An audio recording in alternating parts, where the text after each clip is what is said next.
সবাইকে স্বাগত জানাচ্ছি চ্যানেল 24 এর সাপ্তাহিক আয়োজন কানাডা ডায়েরিতে। আর বরাবরের মতো আপনাদের সবার সঙ্গে আছি আমি বনাকুর মুস্তাফা, কানাডার টরন্টো থেকে। গাজার স্বাধীনতাকামী সংগঠন হামাসকে উৎসাহিত করছে কানাডা, ব্রিটেন ও ফ্রান্স।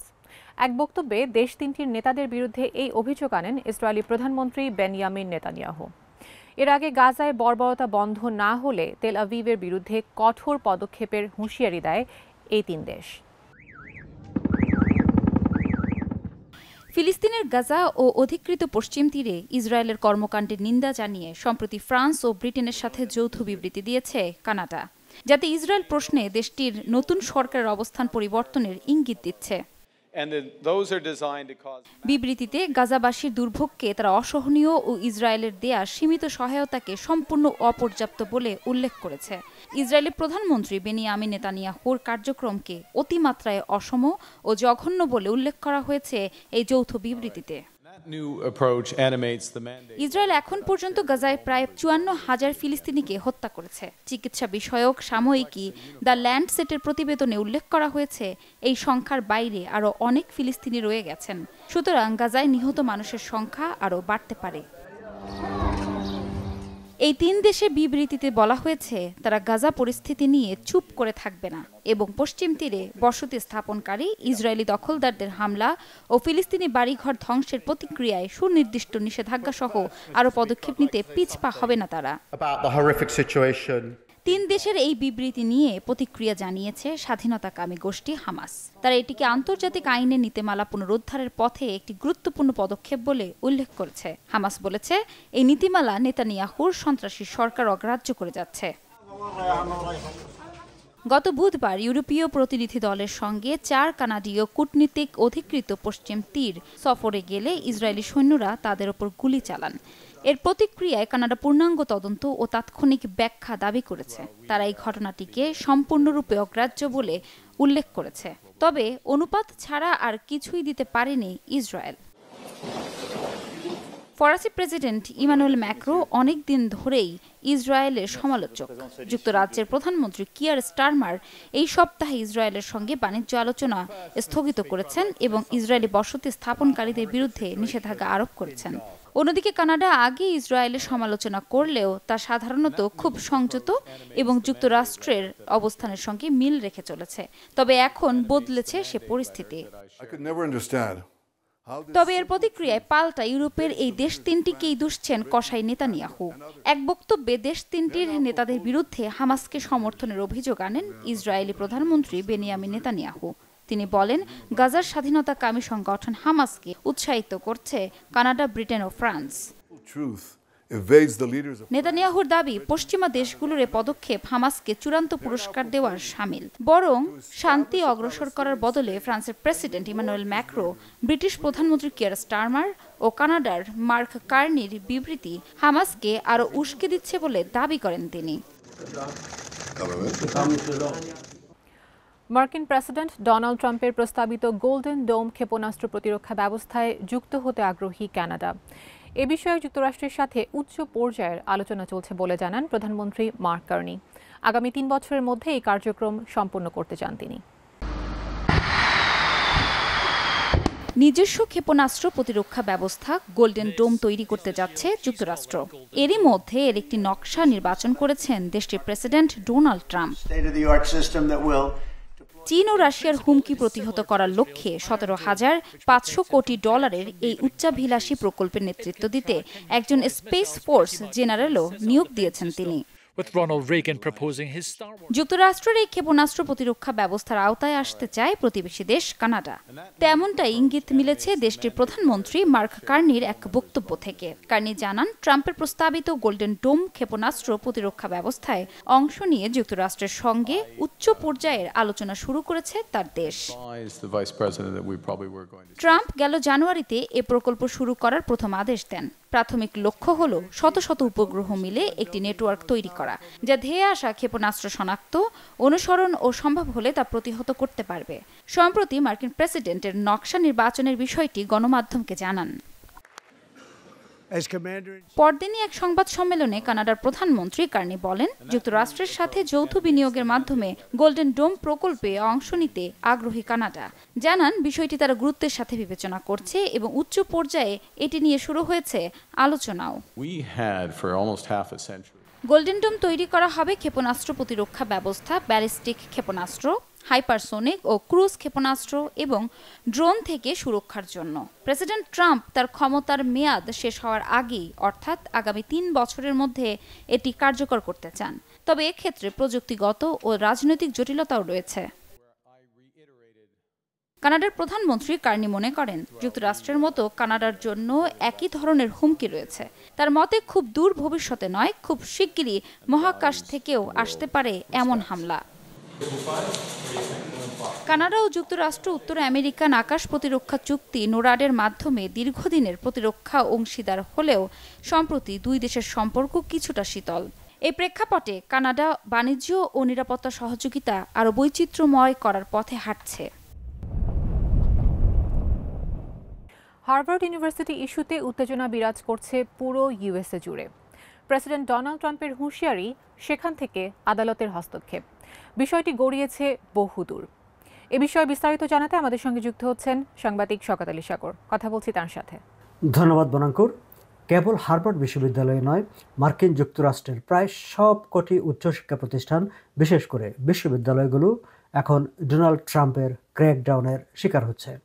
ডোনাল্ড ট্রাম্পের প্রশাসন মনে করছে বিশ্বের বিভিন্ন দেশ থেকে পড়তে আসা বিদেশি শিক্ষার্থীরা মার্কিন যুক্তরাষ্ট্রে অবস্থানকালে তারা আসলে কি করে, কোথায় যায়, কোনো ধরনের রাজনৈতিক তৎপরতায় লিপ্ত কিনা, কিংবা তারা মার্কিন যুক্তরাষ্ট্রের স্বার্থ বিরোধী কোনো কাজ করে কিনা, এইসব বিষয়ে শিক্ষা প্রতিষ্ঠানগুলোর কাছ থেকে তথ্য উপাত্ত তারা পায় না। ফলে তাদের প্রশাসনে এক ধরনের ক্ষোভ তৈরি হয়েছে এবং সেই কারণেই বলা হয়ে থাকে যে ডোনাল্ড ট্রাম্প প্রশাসন বিভিন্ন শিক্ষা প্রতিষ্ঠানে অধ্যয়নরত বিদেশি শিক্ষার্থীদের উপর এই ক্র্যাকডাউন শুরু করেছে। তারই শিকার হয়েছে বিশ্বখ্যাত উচ্চশিক্ষা এবং গবেষণা প্রতিষ্ঠান হার্ভার্ড বিশ্ববিদ্যালয়। হার্ভার্ড বিশ্ববিদ্যালয়ের কাছেও ডোনাল্ড ট্রাম্প চেয়েছিল, তথ্য উপাত্ত চেয়েছিল যে হার্ভার্ডে যারা পড়তে আসেন তারা এখানে কিভাবে সময় কাটায়, কি করে, তারা কোনো রাজনৈতিক তৎপরতা চালায় কিনা, মার্কিন যুক্তরাষ্ট্রের স্বার্থের পরিপন্থী কোনো ধরনের কাজ করে কিনা। কিন্তু হার্ভার্ড বিশ্ববিদ্যালয় কর্তৃপক্ষ গোপনীয়তার কথা বলে, বিশ্ববিদ্যালয়ের স্বাতন্ত্র্য বৈশিষ্ট্যের কথা বলে এই ধরনের তথ্য উপাত্ত সরকারকে দিতে অস্বীকৃতি জানায় এবং সেখান থেকে আসলে হার্ভার্ড বিশ্ববিদ্যালয়ের সঙ্গে ট্রাম্প প্রশাসনের এক ধরনের টানাপোড়েন শুরু হয়, যারই পরিপ্রেক্ষিতে ট্রাম্প প্রশাসন থেকে প্রথমে এই বিশ্ববিদ্যালয়গুলোকে বিদেশি ভোক্তাদের যে তহবিল, সেই তহবিল তারা কাটছাঁট করে দেওয়ার ঘোষণা দেয়। কিন্তু ট্রাম্প প্রশাসন হার্ভার্ড বিশ্ববিদ্যালয়ের তহবিল কাটছাঁট করে দিলেও এই বিশ্ববিদ্যালয়ের অ্যালামনি যারা প্রাক্তন শিক্ষার্থী, তাদের অনেকেই বিশ্বের বিভিন্ন দেশে গুরুত্বপূর্ণ দায়িত্ব পালন করছেন। এমনকি কানাডার প্রধানমন্ত্রী মার্ক কার্নি, তিনিও হার্ভার্ড বিশ্ববিদ্যালয়ের গ্র্যাজুয়েট। ফলে এইসব প্রাক্তন শিক্ষার্থীরা তারা চাঁদা তুলে তার হার্ভার্ড বিশ্ববিদ্যালয়ের যে প্রয়োজনীয় তহবিল, সেই তহবিলের চাহিদা পূরণ করে দেয়। তার পরপরই ডোনাল্ড ট্রাম্প ঘোষণা দেন যে হার্ভার্ড বিশ্ববিদ্যালয় বিদেশি শিক্ষার্থী ভর্তি করতে পারবে না। এবং এই যে বিদেশি শিক্ষার্থী ভর্তি করতে পারবে না, এটি আসলে সারা বিশ্বে এক ধরনের উদ্বেগ তৈরি করে, উত্তেজনাও তৈরি করে। সর্বশেষ যে তথ্য আমরা জানি যে মার্ক কার্নি, কানাডার প্রধানমন্ত্রী, তার কন্যা ক্লিও কার্নি, তিনিও হার্ভার্ড বিশ্ববিদ্যালয়ে পড়ছেন। তিনি মাত্র তার ফার্স্ট ইয়ার শেষ করে সেকেন্ড ইয়ারে গিয়েছেন। ফলে এখন যেই ডোনাল্ড ট্রাম্পের যে নিষেধাজ্ঞা, সেই নিষেধাজ্ঞা যদি কার্যকর হয় তাহলে কানাডার প্রধানমন্ত্রী মার্ক কার্নির কন্যা ক্লিও কার্নি, তারও পড়াশোনাটি অনিশ্চিত হয়ে পড়বে হার্ভার্ড বিশ্ববিদ্যালয়ে। তবে সর্বশেষ যে তথ্য, সেই তথ্য অনুসারে হার্ভার্ড বিশ্ববিদ্যালয় আদালতের শরণাপন্ন হয়েছিল এই নিষেধাজ্ঞার বিরুদ্ধে। আদালত ট্রাম্প প্রশাসনের নিষেধাজ্ঞার উপর স্থগিতাদেশ দিয়েছেন। ফলে হার্ভার্ড বিশ্ববিদ্যালয়ের এই যে বিপদ ঝুঁকি আপাতত কেটেছে, কিন্তু সামনের দিনে কি হবে সেটি নিয়ে সেই অনিশ্চয়তা এখন পর্যন্ত কাটেনি। শওকত আলী সাগর, আপনাকে অনেক ধন্যবাদ আমাদের সঙ্গে যুক্ত হওয়ার জন্য। এ পর্যায়ে রিয়েলটর আশরাফ সিদ্দিকের কাছ থেকে জেনে নেব কানাডার বাসাবাড়ির হালচাল। আজকের বিষয় হচ্ছে রেন্টার্স ইন্স্যুরেন্স বা টেন্যান্টস পলিসি। সাধারণত এই একটি প্রশ্ন আমরা খুবই কমন মানে খুবই কমনলি পাই, বিশেষ করে যারা বাড়ি ভাড়া নিচ্ছেন তাদের কাছ থেকে। মানে কানাডাতে নতুন এসেছেন, আপনাকে তো একটি আবাসস্থল লাগবে, যে জায়গায় আপনি হয়তো বা টেম্পোরারিলি হলেও থাকবেন, 1 বছর হতে পারে, 2 বছর হতে পারে। তো আপনারা যখন একটি বাসা ভাড়া নিতে যান, তখন ল্যান্ডলর্ড আপনাদেরকে বলে যে আপনাদেরকে একটি ইন্স্যুরেন্স নিয়ে আসতে হবে। যেহেতু এই দেশটি আপনার কাছে নতুন, ইন্স্যুরেন্স, আচ্ছা বাসা একটা ভাড়া নিব, ইন্স্যুরেন্স পলিসি করতে হবে। তো ঢাকাতে তো কখনো আমাদের কাছে ইন্স্যুরেন্স পলিসি বা এই ধরনের কোনো কিছু কখনো কেউ চায় নাই। তো এখানে কেন একটা ইন্স্যুরেন্স পলিসি করতে হবে? তো সেই জন্য আমরা সবসময় অ্যাডভাইস করি যে আপনারা একটি বাসা ভাড়া নেওয়ার সময় অবশ্যই একজন যারা লাইসেন্সড অ্যাডভাইজার, ইন্স্যুরেন্স অ্যাডভাইজার, তাদের সাথে কথা বলবেন, চেক করে দেখবেন যে আপনার এটার মান্থলি কস্ট কী রকমের। যদি আপনার ল্যান্ডলর্ড আপনার কাছে নাও চেয়ে থাকে, তারপর আপনি আপনার নিজেকে সেফগার্ড করার জন্য একটি রেন্টার পলিসি আপনি নেবেন। আমি যতটুকু জানি তার মধ্যে বলছি যে এটার কয়েকটি সুবিধা আছে। একটি তো অবশ্যই যে আপনি যদি ধরেন আপনি আপনার যে পার্সোনাল বিলঙ্গিংস যে বাসায় যেগুলো আছে, এদের মধ্যে যদি কোনোটি খোয়া যায়, তাহলে আপনি সেটি গিয়ে আপনি ইন্স্যুরেন্সের কাছে ক্লেম করতে পারেন যে আমার এই একটা ল্যাপটপ ছিল, চুরি হয়ে গিয়েছে, সেই ইন্স্যুরেন্স হয়তো বা আপনাকে হেল্প করতে পারে। তারপর হচ্ছে আপনি যদি কোনো একটা কারণে আপনার বাসার নেগলিজেন্সের কারণে বাসার কোনো বড় ধরনের ড্যামেজ হলো, আপনার হতে পারে, আপনার ফ্যামিলি মেম্বার্স হতে পারে, ইভেন আপনার পেটও হতে পারে, তাদের যে কোনো নেগলিজেন্সের কারণে আপনার বাসায় যদি একটি ড্যামেজ হয়ে যায়, ওই ড্যামেজের কারণেও কিন্তু আপনি লায়াবল। তো সেক্ষেত্রে আপনাকে এই ইন্স্যুরেন্স পলিসিটা হেল্প করতে পারে। তো এটি খুব বেশি কস্টলি না, কিন্তু এটি যদি কাজের যখন দরকার হবে তখন কিন্তু এটা বিশাল একটা কি বলবো সেভিয়ার হয়ে আসবে আপনার লাইফে। তো সবসময়ের জন্য আমরা সেজন্য রিকোয়েস্ট করি যে আপনারা বাসা যখন ভাড়া নেবেন, অনেক অ্যাপার্টমেন্ট আছেন এখানটাতে যারা হয়তো বা এটা যাদের ক্ষেত্রে এটা ম্যান্ডেটরি না, কিন্তু তারপর আপনি নিজেদের জন্য হলেও আপনি বলবেন যে আমি একটি টেন্যান্ট পলিসি রাখতে চাই। আরেকটা ব্যাপার হলো যে আপনি যখন এই ধরনের পলিসি, টেন্যান্ট পলিসি বা আপনার রেন্টার্স পলিসি আপনার কাছে থাকে, তখন আপনি সেই ইন্স্যুরেন্স কোম্পানি থেকে যদি আপনি আপনার কার ইন্স্যুরেন্স নেন, তখন অটোমেটিক্যালি আপনি একটা ভালো ডিসকাউন্ট পান।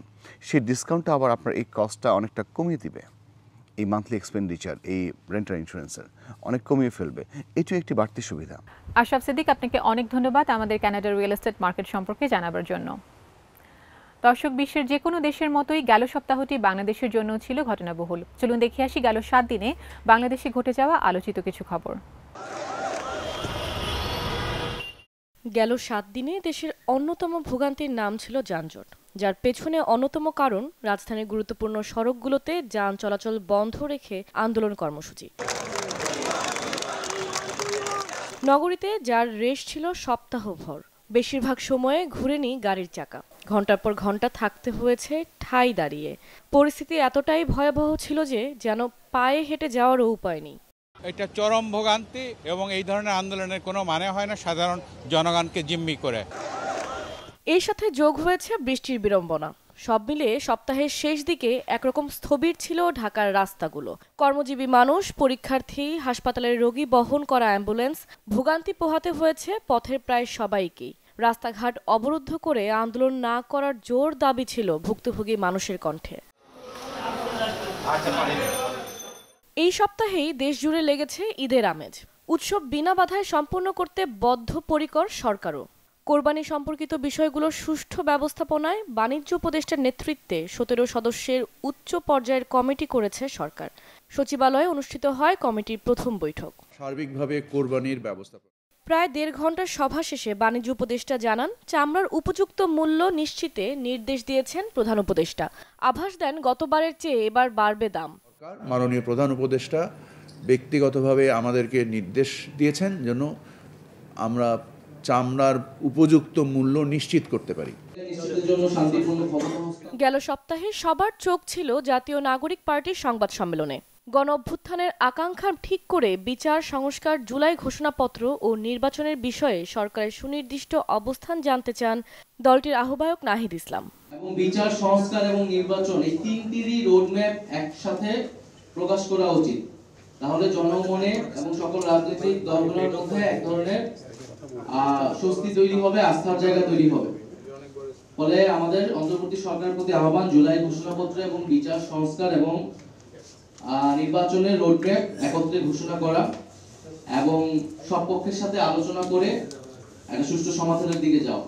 নিশ্চিতের জন্য প্রধান উপদেষ্টার পদত্যাগের ইচ্ছার বিষয়েও কথা বলেন নাহিদ ইসলাম। বলেন, রাজনৈতিক দলগুলোর সাথে আলাপ আলোচনার মধ্য দিয়েই খুঁজতে হবে সমাধানের পথ। এখন আসলে সবার আগে প্রয়োজন একটা স্থিতিশীলতা, সরকারের এবং ডক্টর মোহাম্মদ ইউনূসের সব পক্ষের সাথে কথা বলে একটা স্থিতিশীল জায়গায় যাওয়া এবং সকল রাজনৈতিক দলের সরকারের প্রতি সেই সহযোগিতা যে মনোভাব সেটা ব্যক্ত করা। পক্ষের সাথে কথা বলে একটা সরকারে থাকা দুই ছাত্র উপদেষ্টার সাথে এনসিপির কোনো সম্পর্ক নেই দাবি করেন নাহিদ। তবে তারা গণ অভ্যুত্থানের প্রতিনিধি। যে দুই ছাত্র উপদেষ্টা অন্তর্বর্তী সরকারে রয়েছে তাদের সাথে জাতীয় নাগরিক পার্টির কোনো সম্পর্ক নেই। তারা গণ অভ্যুত্থানের প্রেক্ষিতে গণ অভ্যুত্থানের প্রতিনিধি হিসেবে সেই সময় সরকারে গিয়েছিলেন, আমিও তাদের মধ্যে সেই সময় একজন ছিলাম। আমাদের রাষ্ট্রের জন্য এবং আমাদের সেনাবাহিনী এনসিপি প্রধান বলেন, সেনাবাহিনী রাষ্ট্রের গুরুত্বপূর্ণ অংশ, তবে রাজনৈতিক অঙ্গনে তাদের হস্তক্ষেপ কাম্য নয়। সকলেই বিবেচনা করি। দর্শক, কানাডা ডায়েরির এবারের আয়োজনে ছিল এতটুকুই। দেখা হবে আবারও সামনের সপ্তাহে একই সময়ে চ্যানেল 24-এর পর্দায়। সে পর্যন্ত সবাই ভালো থাকবেন। আর কানাডা ডায়েরি সম্পর্কে আপনাদের যে কোনো মতামত জানাতে আমাদের সঙ্গে সরাসরি যোগাযোগ করতে পারবেন কানাডা ডায়েরি @channel24bd.tv এই ঠিকানায়। ধন্যবাদ সবাইকে।